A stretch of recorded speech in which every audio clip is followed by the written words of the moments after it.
Hello. Hello. Hello सत्साई Bhagat ji. सत्ताई बहन जी, सत्ताई। भगत जी मेरी एक शंका है। कहाँ से बोल रही हो बहन जी? भगत जी मैं दिल्ली से बोल रही हूँ। क्या नाम है? भगत जी मेरा नाम पूनम है। मैं आपके व्हाट्सएप ग्रुप से भी जुड़ी हुई हूँ। जी बहन जी, बोली। जी भगत जी मैं ये कह रही थी कि मैं भी ना मार्केट गई थी।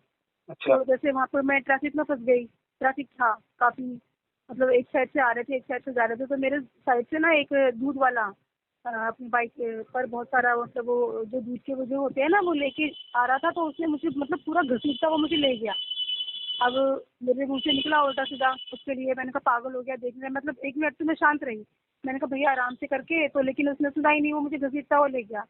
ट्रैफिक में। अब मेरे मुंह से निकला भगत जी की पागल हो गया, देख के नहीं चल रहा है क्या, मैं बेवकूफ हो गया। और वो मतलब ठीक ठाक था, अच्छा खासा, मतलब 40 के आसपास का आदमी होगा। वो जानबूझ के उसने ऐसा किया। तो मेरे मेरे मेरे मुंह से ऐसा निकला। तो भगत जी मुझे ऐसा लग रहा है कि कहीं परमात्मा मुझसे नाराज तो नहीं हो जाएंगे, क्योंकि मैंने ऐसे बोला उसको। ये कौन था? मोटरसाइकिल वाला क्या था? कोई सिंपल आदमी था, कोई दूध वाला था, क्या था?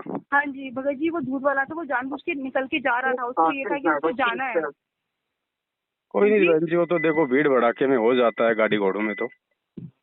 अब जानबूझ के तो क्यों करेगा ऐसा वो? भगत जी मैंने उसको रोका भी था, लेकिन वो पता नहीं क्यों जानबूझ के जबरदस्ती अंदर लेके चला गया। उसको लग रहा था कि बस मैं निकल जाऊं, सबको हटा के, चाहे हाँ कुछ तो भी होता रहे। देखो, हर आदमी को जल्दबाजी होती है। हो सकता है कोई घर पे कोई काम अर्जेंट होगा। वैसे भी अब मन सबके अंदर बैठा है। अब काल इस प्रकार की छोटी मोटी घटना हमारे को अशांत करने के लिए भी करवा देता है बहन जी, कि भाई देखिए भगत हमारा जी और फिर परमात्मा भी चेक करता है, भाई देखिए इसका क्या रिएक्शन रहता है, इसका क्या। भगत जी मैं क्या करूं, मेरे को यही लग रहा है कि परमात्मा मेरे को चेक कर। और अब मैंने देखो उसको। ऐसा है, चलो अब हम लोग ठोकर ठोकर खा खा के मतलब सुधरेंगे तो परमात्मा से समय याचना मांगो कि परमात्मा आगे से दासी ध्यान रखेगी। जी भगत जी। अब यही है। बाकी देखो ये तो बहन जी देखो, लोग तो एक्सीडेंट भी होते हैं, मर भी जाते हैं, हाथ पैर भी टूट जाते हैं, है कि नहीं? अब जो लिखा है वो तो बहन जी होके रहेगा। क्या पता आपके साथ और बड़ा हादसा होना था, परमात्मा ने जी सूली की सजा कांटे में टाली हो। जी भगत अब जी। यहाँ यहाँ पे दोष किसी को नहीं है बहन जी, क्योंकि यहाँ जो भी कुछ घटित होता है वो संस्कारों से घटित होता है। वरना परमात्मा कहते हैं किसी के मुंह पे फुंसी भी नहीं हो सकती, वो भी संस्कारों की होती है। अच्छा जी तो जो हुआ वो तो होना था। अब उसके लिए अब हम हमारा रिएक्शन कुछ अलग होना था, क्योंकि हम भगत हैं, जी जी मेरे को है यही। ना? मालिक कहते हैं ना, कबीरा आप ठगाइए और ना ठगिए कोई, और जो तो को काटा वो वे ताको वो तो फूल। मालिक ने कहा अगर कोई जानबूझ के भी तुम्हारे साथ में छलबल करे तो भी हमने उसके साथ वैसा व्यवहार नहीं करना। हाँ भगत जी मेरे को बहुत अंदर से पछतावा हो रहा है, मैंने ऐसा क्यों किया। तो जो करना हाँ था तो कोई चलो, बात नहीं। वो पश्चाताप भी एक प्रकार से जो है मतलब समाज यातना ही बताई है गुरुदेव ने, कि अगर तुम्हें अगर पश्चाताप भी हो जाता है तो भी ये समझो तुम्हारे अंदर भक्ति है, तुम्हें उन चीजों का आभास हो रहा है। जी भगत जी। एक तो आदमी जानबूझ के उल्टा काम करता है, एक आदमी से हो जाता है, उसके बाद अगर वो जी पछतावा कर लेता है तो वो माफी होती है बहन जी, क्योंकि वो आत्मा करती है पछतावा, मन नहीं करता। जी भगत जी। बाकी आगे से भाई हम थोड़ा ध्यान रखें। हाँ जी भगत जी। हाँ भगत जी एक बात और पूछनी थी। जी। मैंने ना दिल्ली ये लोनी रोड से नामदान केंद्र से नाम दीक्षा ली थी। हम्म। पर ये लोग तो बरवाला से जुड़े हुए हैं। जी। तो भगत जी जब मैंने नामदान लिया था तो मेरे को 1.5 साल हो चुका है। हाँ जी भगत जी। तो मैं आपकी जो वीडियोस थी ना वो नाम नाम लेने से पहले से ही देख रही थी, यूट्यूब पर देखती थी।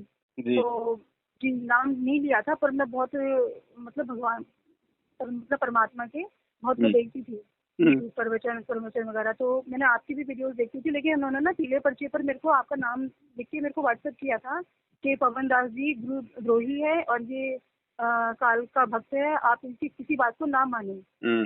तो लेकिन मेरे को ना आपका नाम उस टाइम याद नहीं था। मैं जब हम्म। वीडियोस आपकी यूट्यूब पर देखती थी, मैंने नाम याद नहीं था कि आपका नाम पवन दास जी है, बस वीडियोस देखा करती थी। जी। तो मुझे ऐसा फील हुआ कि ये है कौन, मैं देखूं जरा।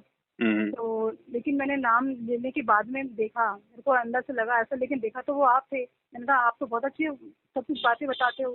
हम्म। बिल्कुल सटीक बातें मुझे लगती हैं आपकी, और मैं आप देखती थी। मैंने कहा ये तो बिल्कुल ऐसा नहीं है। तो अब लेकिन बीच में बंद हो गई थी आपकी यूट्यूब पर वीडियोस। तो लेकिन अब फिर से चालू हो गई, तो मैं आपकी अभी भी देखती हूँ।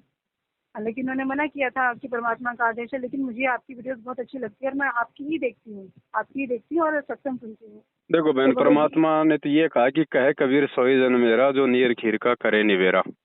गुरुजी भी यदि हमें सैकड़ों संतों की सत्संग बातें नहीं सुनाते तो हमें हमें क्या मालूम पड़ता कि कौन नकली है कौन असली है। तो परमात्मा ने किसी की भी ऑडियो वीडियो मतलब ज्ञान प्राप्ति के लिए या सच्चाई जानने के लिए देखने से मना नहीं किया है। पर मालिक तो कहते हैं जब तक तुम दूसरे के पैकेट में रखी चीज को देखोगे नहीं तो असली नकली की पहचान कैसे करोगे। कैसे? जी भगत जी। अब यहाँ तो इन लोगों को भय है मैनेजमेंट को, क्योंकि सबसे पहले ये देखते हैं, ये जानते हैं कि पवन दास क्या है, उसके वीडियो क्या है। तो इनको पता है कि भक्तों ने अगर देख लिया तो हमारा धंधा बंद हो जाएगा, लोग हमें दान धर्म का पैसा देना बंद कर देंगे और सत्सेवकों से जुड़ जाएंगे। तो इनको तो भय है, इसलिए ये गुरु जी के आदेश की आड़ में उनका नाम लेके मतलब डर संगत के अंदर बैठा रखा है। हाँ जी, मुझे ऐसा ही लगा भगत जी। और संगत की ये परीक्षा बहन जी, जो विवेकी होगा, जो पारखी भगत होगा, वो तो अपना निर्णय कर लेगा, वो तो किसी के दबाव में आएगा नहीं। भाई वो एक बार देख लेगा, अगर वो गलत है तो छोड़ देगा और सही है तो वो उस चीज को अपना लेगा, फिर क्या दिक्कत है। जी, तो भगत जी मैं ये कह रही थी कि मैं वहाँ जाती हूँ नामदान केंद्र पर, तो मैं वहाँ पे चढ़ा मतलब दान भी कर देती हूँ, अच्छा खासा दान करी आती हूँ भगत जी। तो लेकिन मुझे ऐसा लगता है कि मैं वहाँ नहीं करूँगा अब। जब से मेरे को ऐसा, मैं बीच में भूल गई थी, लेकिन मुझे याद आया कि इन्होंने तो आपके लिए बोला था, तो ये मतलब ये भी मतलब काल के ही जाल भक्त हैं बिल्कुल। देखो मुझे इन पे वहाँ विश्वास नहीं है। जो जाने अनजाने में जो कर दिया वो कर दिया, उसके लिए तो गुरुदेव से समय याचना करो। और आगे से बहन जी 1 रुपया भी उधर भूल के नहीं देना, चाहे वो रो रो के मर जाए चाहे। जी जी क्योंकि वो कुपात्र हैं, कुपात्रों को पैसा दोगे बहन जी, वो आपके दान का दुरुपयोग करेंगे, परिणाम आपको भोगना पड़ेगा। और आए दिन संगत अकाल मौत मर रही है बहन जी, आपको पता है। तो भगत जी जो पैसा है, जैसे कोई शादी की मिठाई दे जाता है, मैंने कोई नियम पढ़े हैं कि अगर कोई जबरदस्ती दे जाए तो आप उसका कुछ कुछ हिस्सा मतलब ऐसा दान कर देते भगत जी। वो जैसे ऐसे हो गया तो मैं कहाँ रखूँ उस पैसे को? देखो पहली बात तो हमने बहन जी लेना ही नहीं है, जबरदस्ती क्यों करेगा जब हम लेंगे नहीं तो उसकी तो भैया ले जाओ अपनी। और फिर भी जब जबरदस्ती रख जाता है तो हम क्यों खाएं, बाहर किसी जानवर को डाल दो, किसी और को दे दो, किसी भिखारी को दे दो, हम क्यों खाएं उस चीज को। अब जबरदस्ती आपके घर में कोई जहर रख जाएगा तो हम खाएंगे क्या बहन जी, नहीं भगत जी। है कि नहीं। तो हमारे लिए तो जहर ही है, जब गुरुजी का आदेश नहीं है तो हमारे लिए वो जहर है। ये तो परमात्मा ने उनके लिए बताया है जो लोक लाज में जी रहे हैं, ज्ञान लेने के बाद भी जो शर्मा शर्मी में है, जो संघर्ष नहीं कर सकते, जो कि दब जाते हैं दबाने से, उनके लिए कहा परमात्मा ने, ताकि उनके ऊपर भार ना चढ़े। जी जी। बाकी जिसको ज्ञान है उसमें तो सीधी दो टूक जवाब देनी है। परमात्मा कहते हैं लोक लाज मर्याद जगत की तिनके ज्यों तोड़ बगावे, जब कोई राम भगत गत पावे। तो हमने तो लोक लाज करनी नहीं है, हमने भगवान खुश करना है, वो रिश्तेदार खुश करने हैं। जी जी भगत जी, तो पहले सीधा बोलो बहन जी। हाँ जी, मैं लोक लाज करती थी, लेकिन जब से आपकी वीडियोस देखती हूँ ना तो मैं इतना डिटरमाइन हो गई हूँ, इतना दृढ़ विश्वासी हो गई हूँ कि मैं मतलब परमात्मा के लिए लड़ भी सकती हूँ। इतना फिर मेरे अंदर आत्मविश्वास जाके है। लड़े बगैर काम भी नहीं चलेगा बहन जी। हमारा लड़ना कोई हथियारों से थोड़ी, हमारा लड़ना है ज्ञान से। हमने ज्ञान से लड़ना है, संघर्ष करना है, तो वो तो सबको करना पड़ेगा। जी भगत जी। और वो किए बिना बात बनेगी नहीं। देखो यहाँ के रिश्तेदारी तो बहन जी वैसे भी टूटेगी, आज नहीं टूटेगी तो मरने के बाद टूटेगी। लेकिन परमात्मा की एक बार टूट गई तो फिर बहुत लंबा काम खिंच जाएगा। ये रिश्तेदार तो अगले जन्म में फिर मिल जाएंगे, सूअर बनेंगे तो भी माँ बाप चाचा भाई बहन मिल जाएंगे, लेकिन ये परमात्मा नहीं मिलेगा फिर। बस मैं यही चाहती हूँ कि परमात्मा हमसे कभी ना दूर हो, और ऐसी आत्माओं से ही परमात्मा प्रसन्न होता है। बाकी तो भीड़ है पूरी संगत। भीड़ की तरफ ध्यान थोड़ी देता परमात्मा। रोज मर रहे हैं ऐसे तो, हर भगत के घर से अर्थियां उठ रही हैं, काल मौत मर रहे हैं, बीमारियों से मर रहे हैं, क्योंकि परमात्मा ध्यान नहीं दे रहा उनकी तरफ। जो परमात्मा की तरफ ध्यान नहीं देगा, मालिक की मर्यादाओं की तरफ ध्यान नहीं देगा, परमात्मा क्यों ध्यान देगा उसकी तरफ? उबावड़ा है। जी बिल्कुल। फिर ऐसे तो ऐसे ही करना होता परमात्मा ने, तो फिर बहन जी फिर सही और गलत की फिर वो कहा रह जाएगा से। जी भाई फिर तो जो मर्यादा में है भगत बेचारे, वो भी वैसे जो नई मर्यादा में है उनकी भी अगर भगवान रक्षा करेगा तो लोग तो मर्यादा निभाना छोड़ देंगे। जी बिल्कुल। तो जिसका अभी तक कोई नुकसान नहीं हो रहा है, जो मर्यादा तोड़ रहा है, तो उसका अभी बैटरी चार्ज है।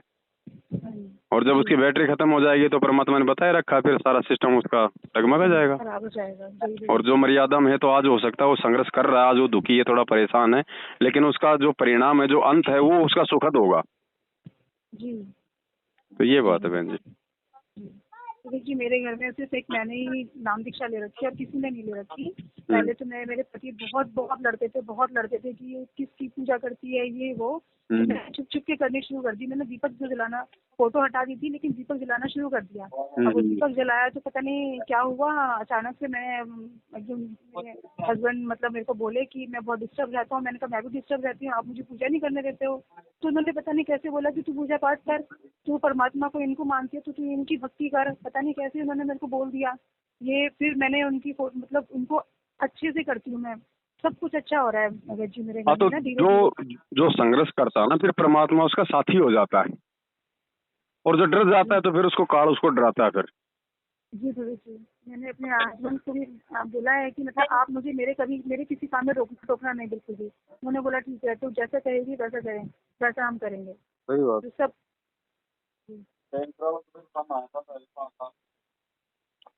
चलो ठीक है बहन जी, हैं? जी भगत जी। हाँ जी भगत जी। हाँ, सत साहेब जय हो बंदी छोड़ के। जय